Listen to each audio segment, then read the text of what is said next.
Good evening. I'm Pia Ontiveros. Welcome to Newsnight, where we go above and beyond the headlines. Tonight on the program, 8 out of nearly 400 bus and SUV drivers in Metro Manila fail a surprise drug test as the Holy Week break exodus gets underway.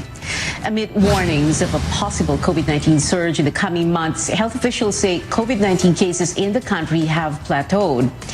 As the country marks Filipino Food Month, a Pinoy restaurant based in the United States gets a prestigious Michelin star.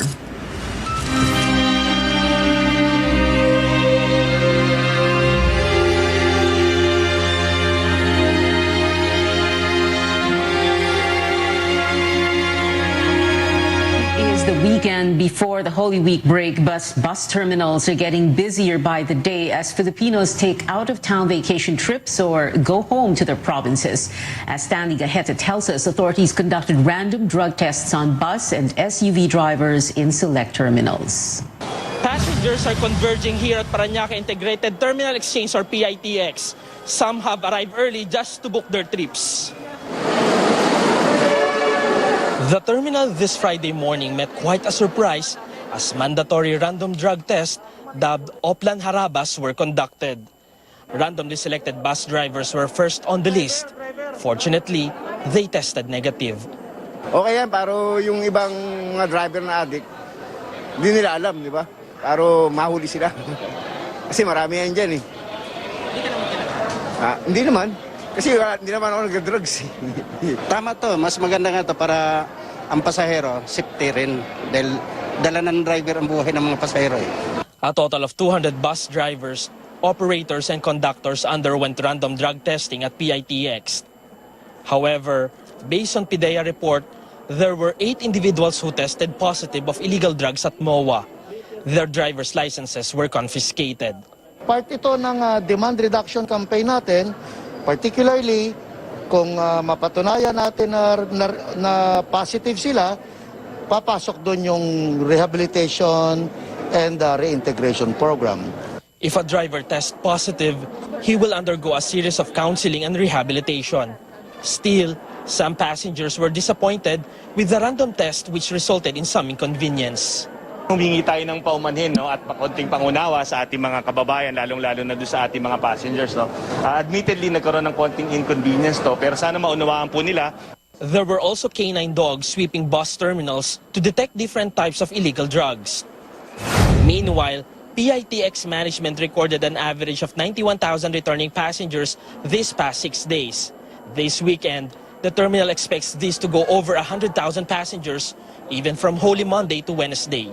With the terminal having 2,000 to 2,500 bus units, passengers can book trips via online or in ticketing booths. While buses are not yet fully booked, plans to even augment the number of bus units are in place in case the need for it arises next week. Following minimum health protocols like social distancing and wearing a face mask remain a must for everyone.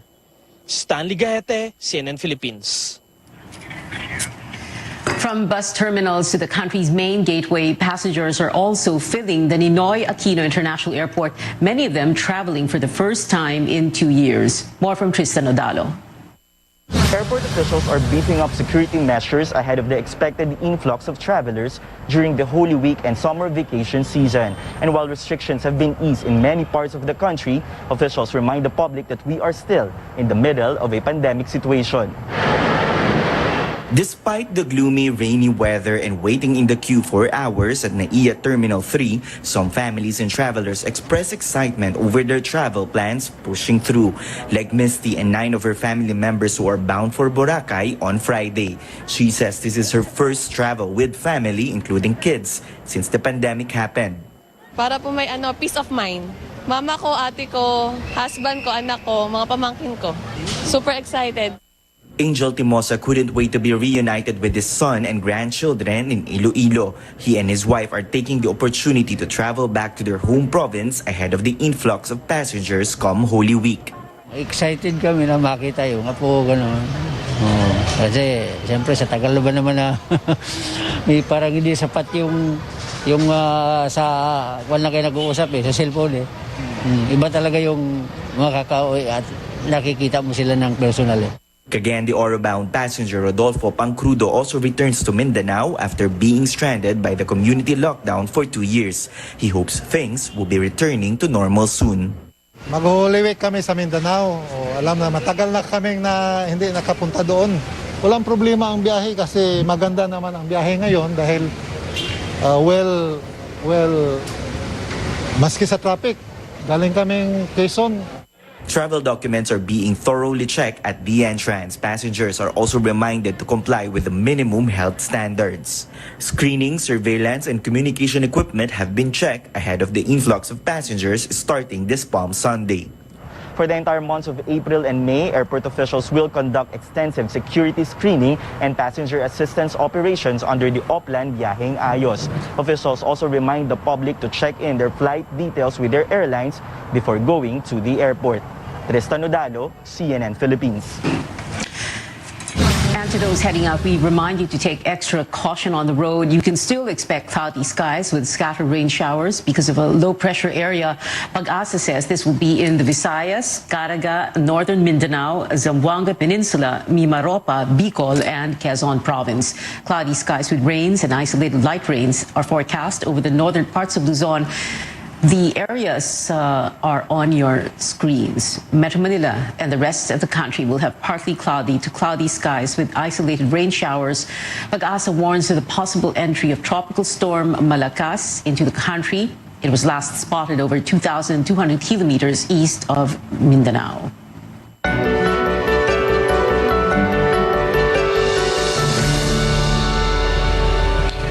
COVID-19 transmission has plateaued in the country. Health spokesperson Maria Rosario Vergara explains infections are the lowest given the current situation.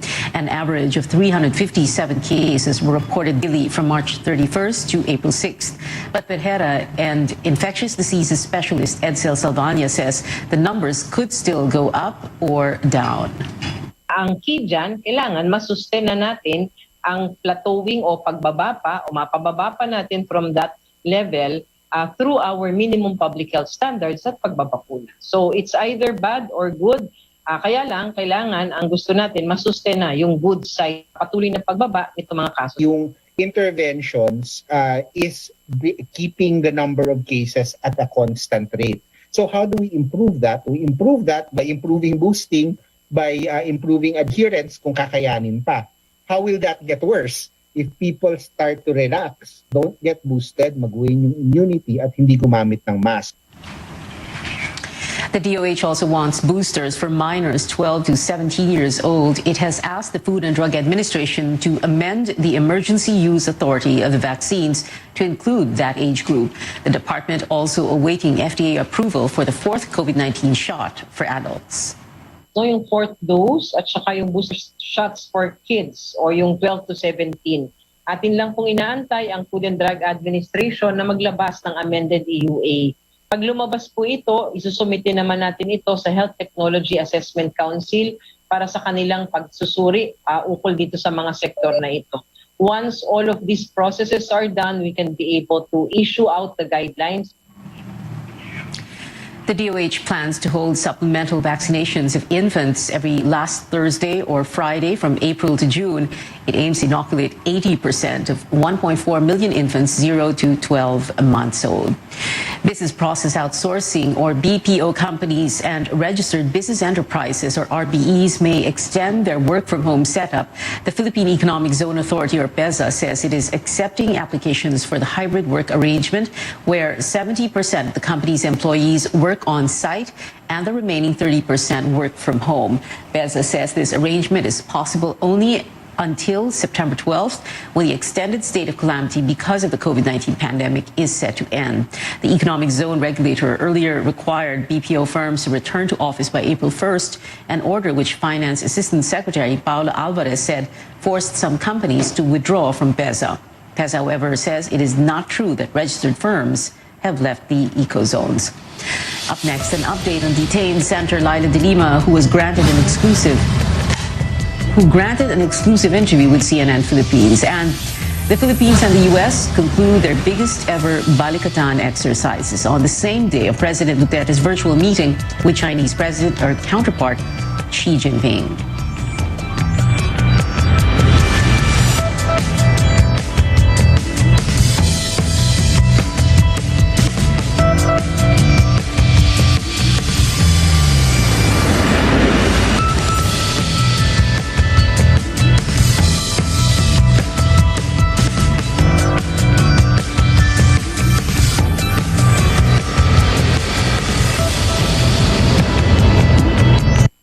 Sa dami ng taong nakalipas, salamat dahil hindi niyo kami iniwan.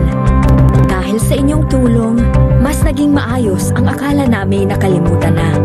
Basta't nariyan kayo, alam naming hindi mapapabayaan ang aming paghihirap para sa sarili, sa pamilya, sa kapwa, at sa bansa. Kampante kami, basta't kasama kayo. Tumagal tayo sa dilim, laman tayo ng nightlife. Now it's time to live the light life. Let's have Sandic light with the sun out. Hindi lang panggabi ang bonding natin. Any hour is now happy hour. As we drink up the light life, kumagaan ang feeling. Ang katapusan ng bawat kwento, may inuumpisa ang bago. Get into the light life. Sandic light.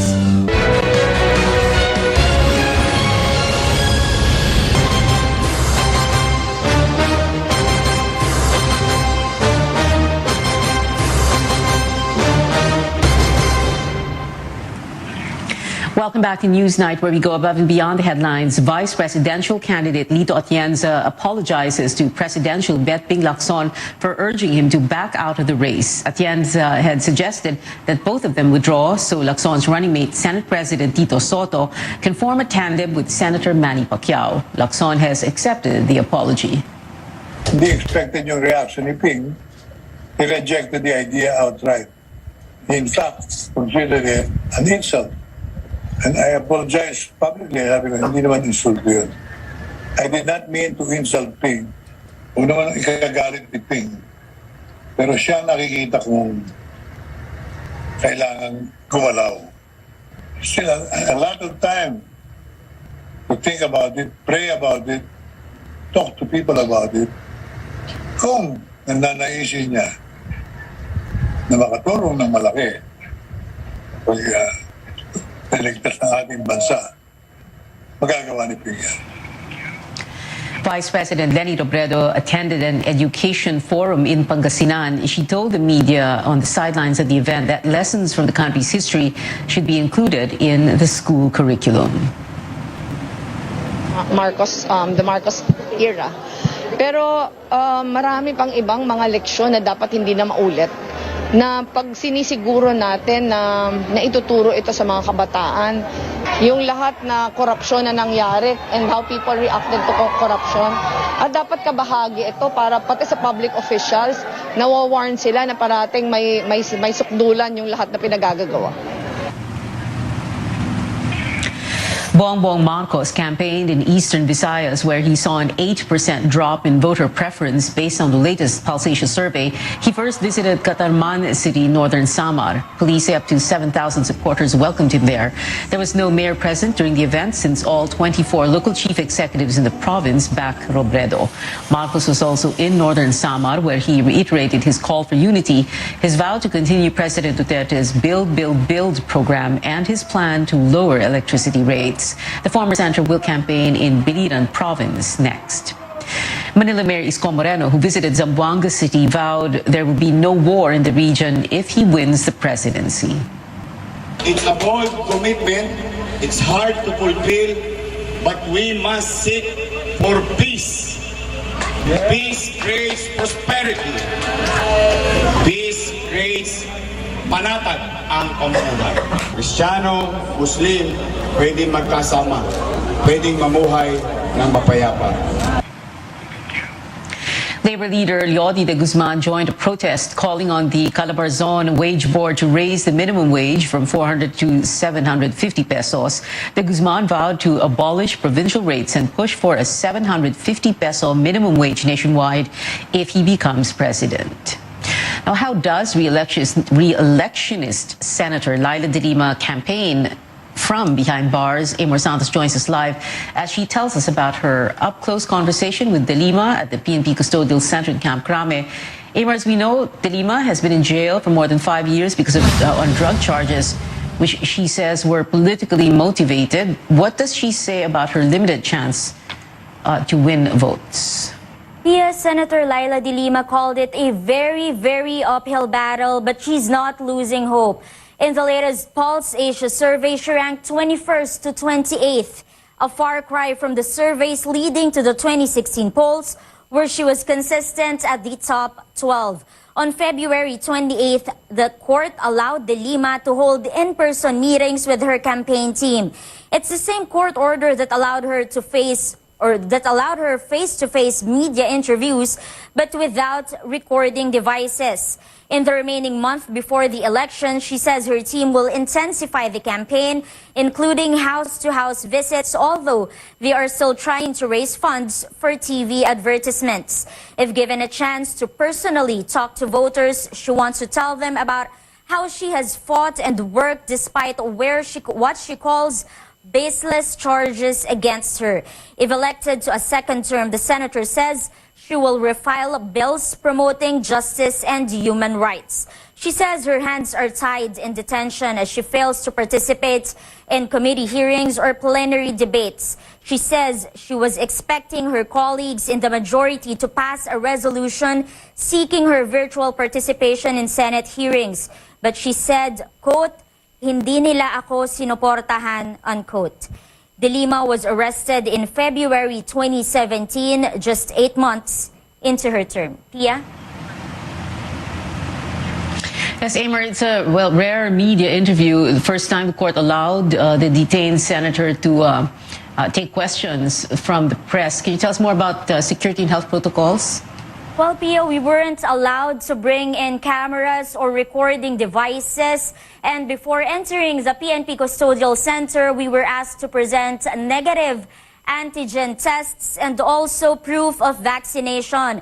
It was a 1-hour interview in a separate air-conditioned room where she also meets with her staff and campaign team. Present during the interview was Fiscal Quincy Carandang. He made sure we won't discuss the merits of De Lima's pending cases. Pia. Amor, De Lima had a medical checkup this week. How is her health, and what did the center say about the last 5 years in detention? Well, Senator De Lima says at 62 years old, she's not in perfect health, but nothing serious or alarming in her medical tests. For her detention is both a blessing and a curse. She says she's now closer to God and appreciates the things she previously took for granted, such as time with family. And in her own words, she says she has, quote, mellowed. Yeah. So, Amor, from Justice Secretary and Commission on Human Rights Chairperson, she's now facing drug charges. What is the status of these cases, and how does she expect them to proceed in the next administration?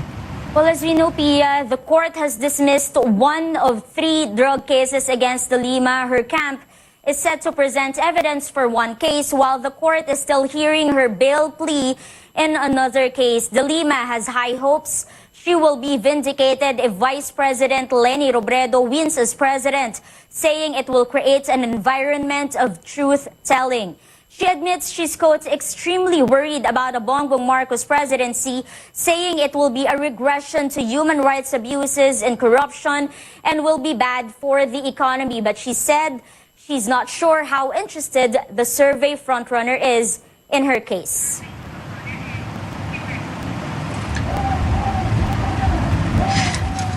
Amor, De Lima, a staunch critic of President Duterte, and she even filed a communication with the International Criminal Court. What did she say about the suspension of the ICC probe? Well, Pia, Senator Laila De Lima is disappointed with the suspension, but she believes the ICC has gathered enough information and that it will eventually issue a warrant of arrest against the chief executive. We also asked her if she has any message for President Duterte.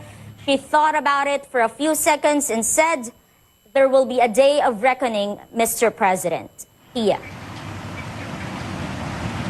Amor Santos there reporting and filling us in on details on CNN Philippines' exclusive interview with detained Senator Laila De Lima.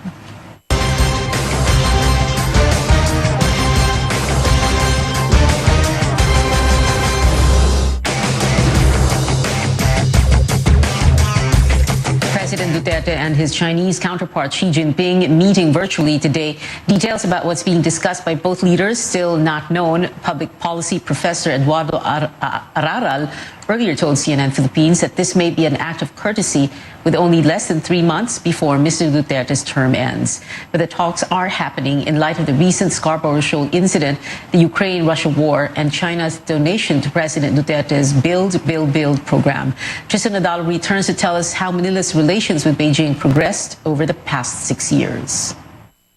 From infrastructure, COVID-19 response, and trade relations to strategic cooperation and partnerships, ties between the Philippines and China underwent a tremendous transformation over the past 6 years, but not without controversy. On Tuesday, April 5th, President Duterte expressed his gratitude for the China-funded Binondo Intramuros Bridge. The project, worth over 3 billion pesos, is the 16th government-to-government project between Manila and Beijing under the Duterte administration. In 2021, China was the country's largest trading partner and the second biggest source of foreign investments. The two presidents have established warm relationship in the past 6 years. We expect this kind of warm relationship to be continued. As the world grapples with the COVID-19 pandemic, China says it has provided the Philippines with over 57 million doses of COVID-19 vaccines, with around 4 million shots donated. But the South China Sea dispute continues to test the relationship between the two nations.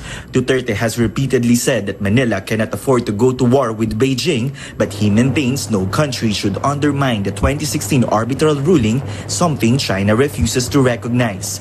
Just recently, the Philippines filed a diplomatic protest against China over a close-distance maneuvering by a Chinese Coast Guard vessel in the disputed Scarborough Shoal.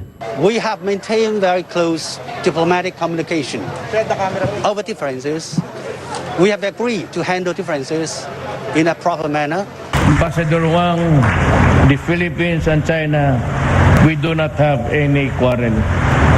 And we can talk about the Spratly Islands and probably the fishing rights of my countrymen. Plain talk, nothing else. The Foreign Affairs Department also summoned the Chinese ambassador last month after a Chinese Navy ship entered Philippine waters without permission. But China says these issues are not the sum total of its ties with the Philippines. Both sides have also affirmed their commitment to finish the Code of Conduct for the South China Sea. As Duterte meets with Chinese leader Xi Jinping barely 3 months before his term ends, the question now is how the country's next set of leaders will shape the course of Philippine-China relations. Tristan Odalo, CNN Philippines.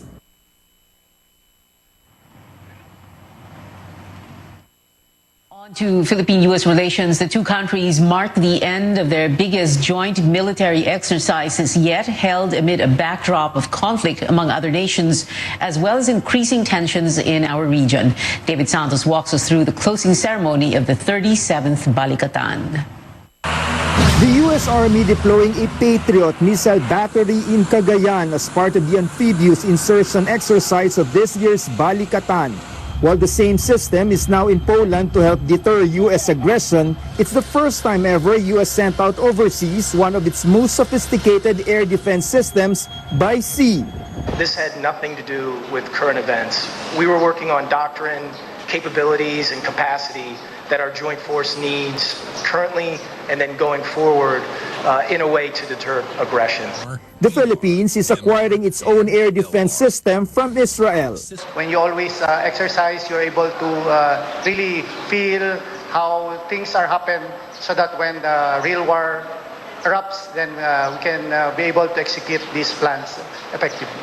In just about 2 weeks, both U.S. and Philippine forces showcased a dizzying litany of joint drills. From the live-fire exercises that featured the High-Mobility Artillery Rocket Systems, or HMARS of the U.S., to close-quarters battle,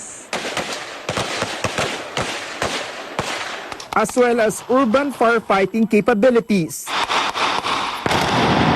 Filipino and U.S. troops train each other in patrol tactics, to the use of unmanned aircraft system for surveillance and intel gathering. The American forces also training on critical operations such as refueling aircraft and helicopters, be it by air on land by using Philippine facilities as a way station for logistics. All these come days after the Defense Department confirming to CNN Philippines China spied on a joint Philippine and U.S. exercise held earlier this year. Manila filed a diplomatic protest against the incursion of a Chinese Navy ship detected off Palawan in late January. So ang ginawa nitong barko na to ay meron kasi tayong kanyang exercise na nangyayari with the US Force, US Navy, ay minamanmanan niya. But for Balikatan, which ended on Friday, there have been no monitored activities whatsoever. both forces calling the joint exercises a success in further strengthening the bond that binds them together before and the years to come. David Santos, CNN Philippines. Still to come after the break, games 2 for both the PBA and PBL finals are underway. We'll tell you which teams are ahead so far. Plus, Las Vegas turns purple for the much-awaited BTS shows kicking off tomorrow. Stay tuned to CNN Philippines.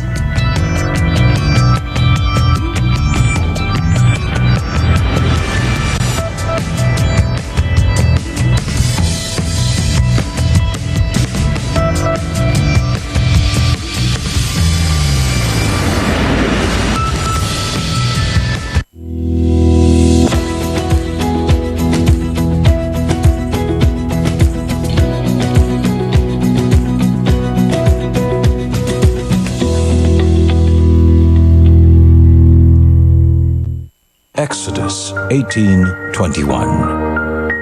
But you choose from the people capable men, God-fearing men, men of truth, those who hate bribes, and put them over the people as rulers of thousands, rulers of hundreds, rulers of 50s, and rulers of 10s. Ang mabuting balita ay hatid sa inyo ng MX3.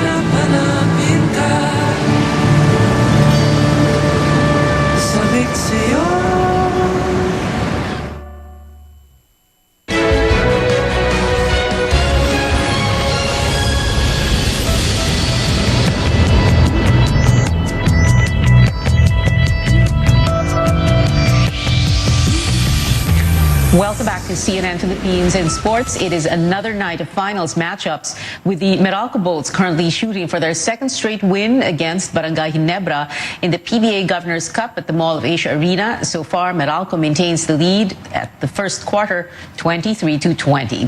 Heading over now to the Premier Volleyball League, the second finals match at the Inares Center in Antipolo is in favor of Petrogas in first set with a score of 8-6. But Creamline already has reason for celebration, with Tots Carlos just awarded Most Valuable Player and Best Opposite Spiker of the conference. Go to our social media platforms for the game results later. And just in time for Filipino Food Month, a Philippine cuisine restaurant in the U.S. state of Chicago has earned a Michelin star. Kasama serves local favorites like adobo and pancit bihon with a twist. It's owned by husband and wife Filipino Tim Flores and Korean-American Jeannie Kwon. The Michelin star is considered one of the highest honors in the culinary industry. And music updates now. BTS paints Las Vegas purple to create Bora Hegas. Multiple buildings and figures lit up in the K-pop group's signature color in anticipation of their permission to dance on stage shows in Allegiant Stadium. The concerts are slated for April 8, 9, 15, and 16. Every member will perform, but BTS's agency announced that Jin's movements will be minimized because he's recovering from finger surgery. The vocalist also sat out choreography for most of the group's Grammy Awards performance on Monday. And And legendary progressive rock group Pink Floyd releases new music after 28 years in support of Ukraine. All proceeds of Hey Hey Rise Up go to humanitarian relief for the country. The music video was released today. The song features vocals from Ukrainian musician Andriy Klivnyuk's viral video singing to protest the Russian invasion. And that is it for tonight. Join me again on News.ph at 7 p.m. I'm Pia Ontiveros for Newsnight, where we go above and beyond the headlines.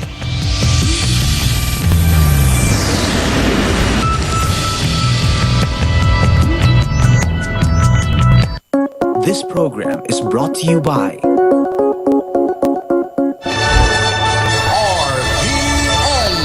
Radio Philippines Network, DXTV, Dipolo, Radio Ronda.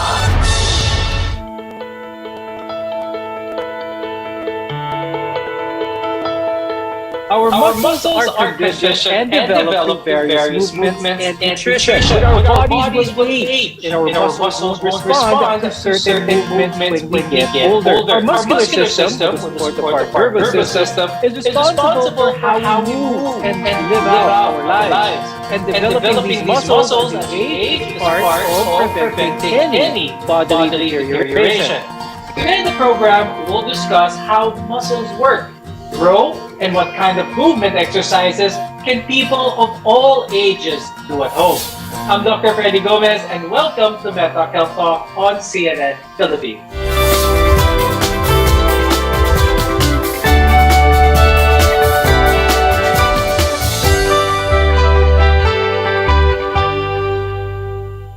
Our guests are here today to give insights on how the biology of muscles change as we age. With us is Dr. Enrique Leonardo Pacion, who is an orthopedic sports surgeon at the Asian Hospital and Medical Center. Also with us is Dr. Franklin Domingo. He's a rehabilitation medicine specialist from the Center for Regenerative Medicine and the Pain Management Service of the Makati Medical Center. Studies show that older adults with mobility problems, meaning people who find it hard to move and walk, can reduce their risk of becoming disabled by about 20% if they participate in a regular program of aerobic and resistance exercises. Dr. Rich, do you agree with these findings that suggest that building muscle strength can benefit older people, not just older people, even those who are deemed frail throughout their lives? Well, I think building muscles is really beneficial for all ages, especially for the elderly.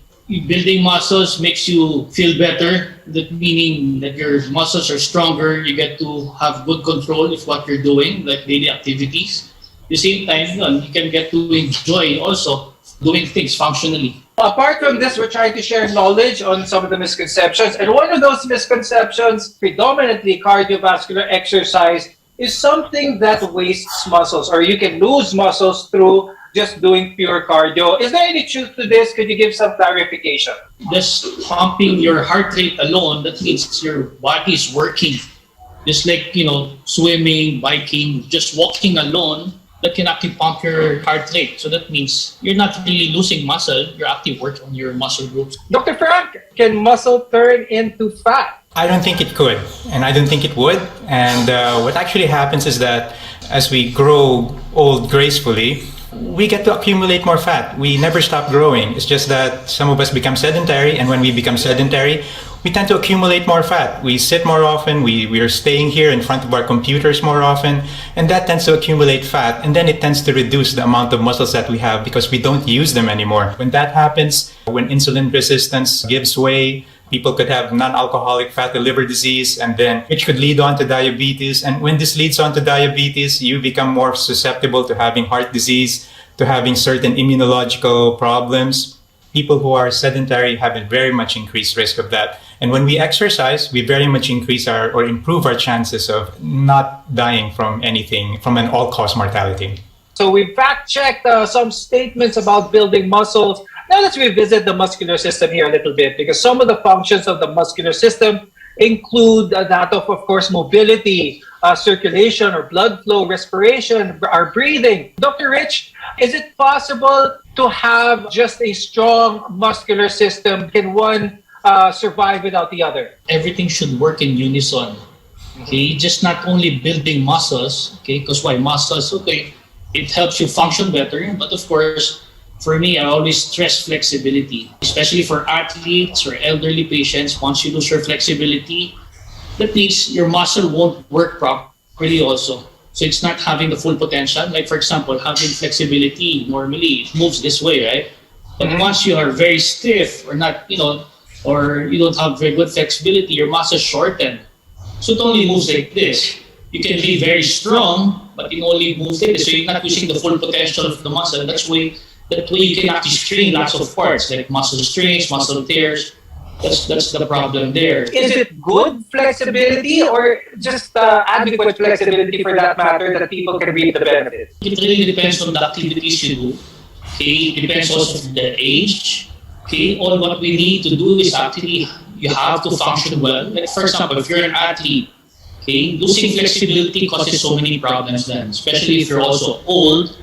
How can you even bend down to reach something? If not, you're going to have your low back pain now, right? Or just going up the stairs alone. If you don't have good range of motion of your hip or your knee or your ankle, you really have problems going up down the stairs. For those of us who are non-athletes, will being flexible to a certain point benefit non-athletes as well? I would like to add another component which might be more interesting for people who are 50 and above, and that would be stability. And that would be improving their chances of avoiding a fall. And stability for elderly individuals plays a very, very important role, and simple activities which we usually take for granted can become very, very hard to do when you're 80 and above.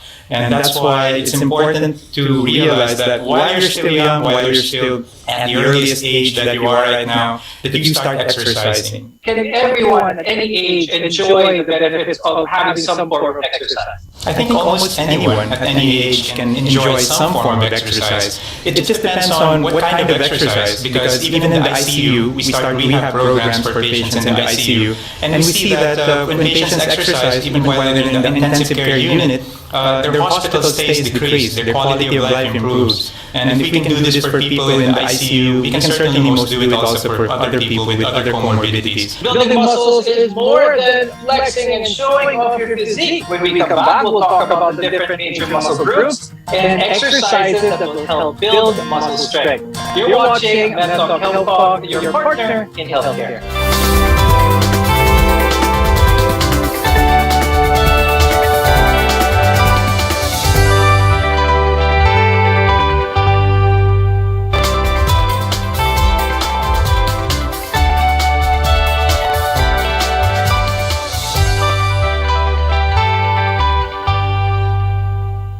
I'm Dr. Freddy Gomez, and welcome back to MedTalk Health Talk, where caring is our calling. Now, in this episode, we're talking about building muscle. Now, a lot of our viewers may have this notion of building muscles as something that is more of a physique and aesthetic-driven endeavor. When it comes to the muscle groups that need to be worked, is it important to be as specific as say a competitive bodybuilder where every exercise isolates a specific muscle, or can we focus on bigger muscle groups in order to benefit the body as a whole? The bigger you are, the better. Of course, for me, those people are really muscular. They lose their function. They don't function well. That's why they lose their flexibility. For me, it's more about functional movement, especially for the elderly. Right. So when you do that, major muscle groups, what they need, how to do their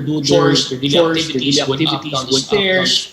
So the major muscle groups here, the bigger joints, the hip, knee, ankle, shoulders, everything. But of course, don't get me wrong, we also need the fine motor movements, which are the smaller joints for writing, holding things. So they're just For me, you have to individualize also what you want to improve for every person, because it's not one size fits all. Now, Dr. Frank, I'd like to touch on a subject which is quite alarming, especially to the younger crowd when it comes to muscle building, and that is anabolic steroid use. Is the use of steroids in order to build muscle something that could have detrimental effects later on in life when they become older in life? It's sad to say though that when I have talks with nephrologists who see patients undergoing dialysis, a lot of these young people who are in dialysis, unfortunately they've been on anabolic steroids for quite some time. And one of the side effects of anabolic steroids, well, not only is involve our renal system, but also affecting our reproductive system. If that doesn't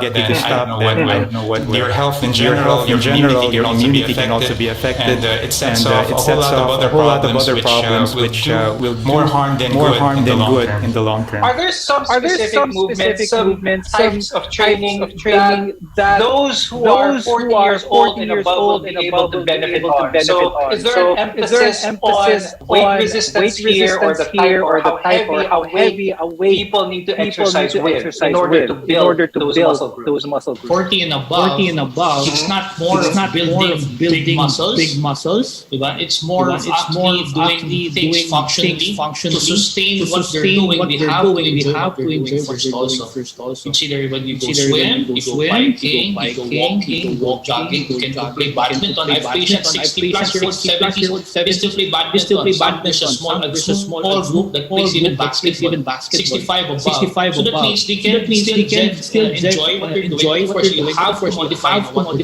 they're doing. Now, Dr. Rich, a common thing that the questions, na habang daw tumatanda, lumiliit daw yung tao. So, when they were younger, they were like 6 foot tall.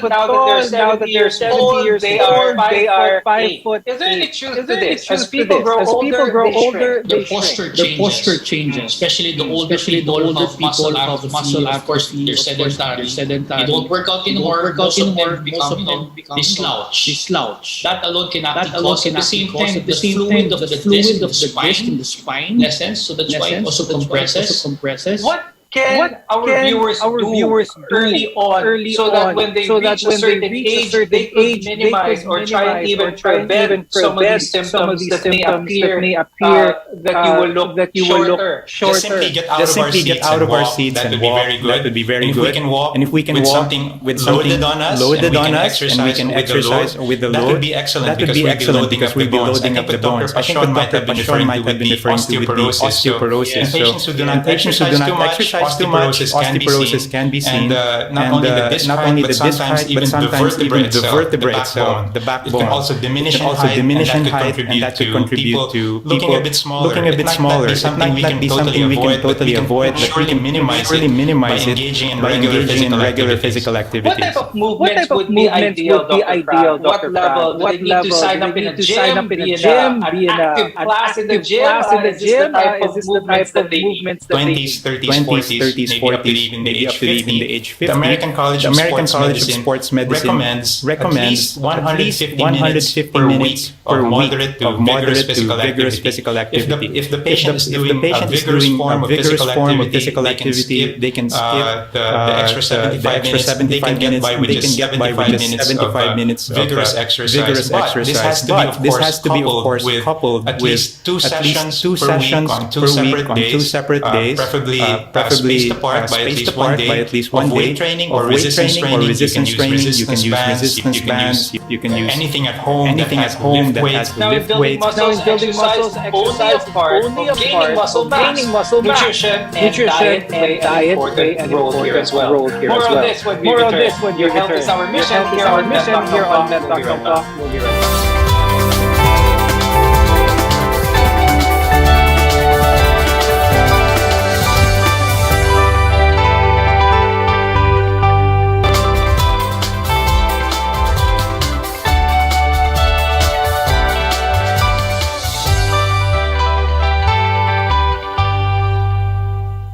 I'm Dr. Dr. Freddy Gomez, and this is MedTalk Health Talk, your partner in healthcare.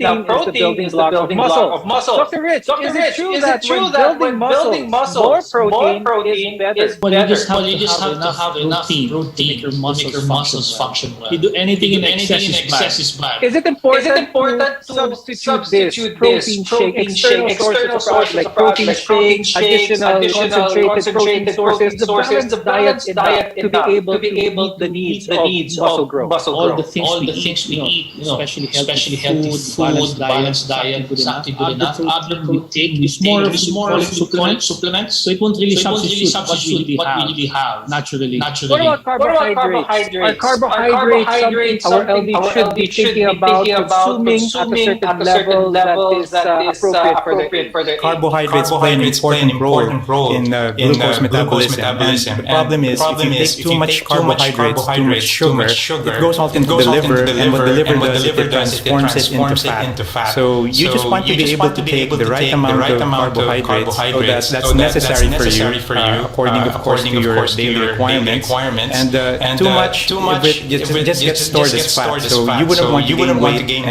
weight as fat. You'd like to gain weight as muscle. Dr. Rich, when it comes to building muscles, this is for at that age in their life where they want to gain more muscle mass. Which do you think is most appropriate?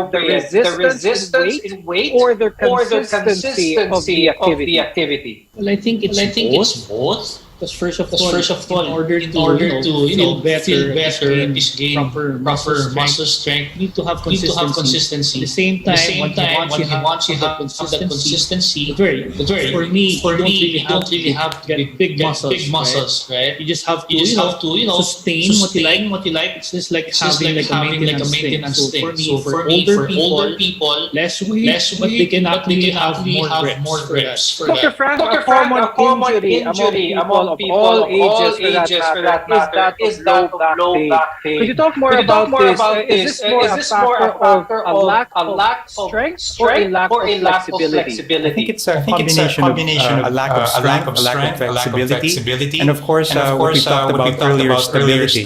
It's because stability would actually refer to you holding an object outside your body and transmitting the force of that from that object down to the ground. And you don't want it being transmitted to your back as much as possible, or to your knees or your hips. You want to be able to execute that movement in a very fluid, in a very physiological way, so that the muscles on your back wouldn't get strained. And of course, the strength will come in when you're lifting. You will not be able to lift a heavy object, of course, if you do not have the strength. And the flexibility, as Dr. Pashon mentioned earlier. Could you share with us some exercises, Dr. Frank, specific exercises that can address stability and flexibility? For sedentary individuals, simple act of sitting and standing up, that's something you can do. And if you like, you can carry weights, and you can raise your arms as you sit and stand. You can do half squats, you can do full squats, you can do planks. So if you're more advanced, you can do sit-ups. There are many things that you can do, anything at all that gets you moving. So for people who are in a cycle of being sedentary, you haven't made exercise a habit yet, we should work on with what we have. And before we go, do you have any additional tips on growing and maintaining muscle in a healthy way? I always preach to have an healthy lifestyle. Okay, so something that you can when I say doesn't mean you play sports. Active being something you can enjoy.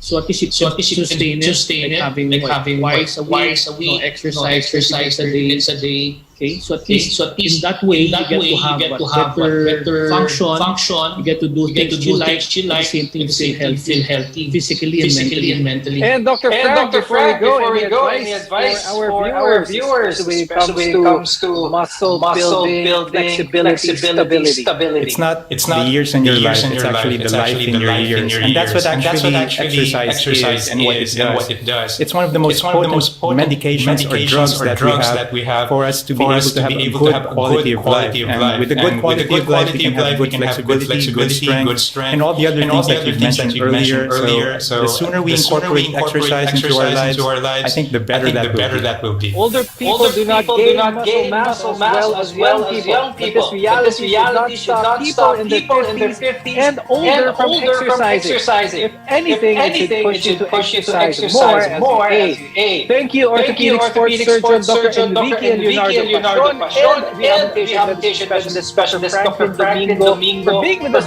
today and sharing your tips as well as your insights. I'm Dr. Freddy Gomez, and thank you for watching Med Talk Health Talk. We'll see you again next time.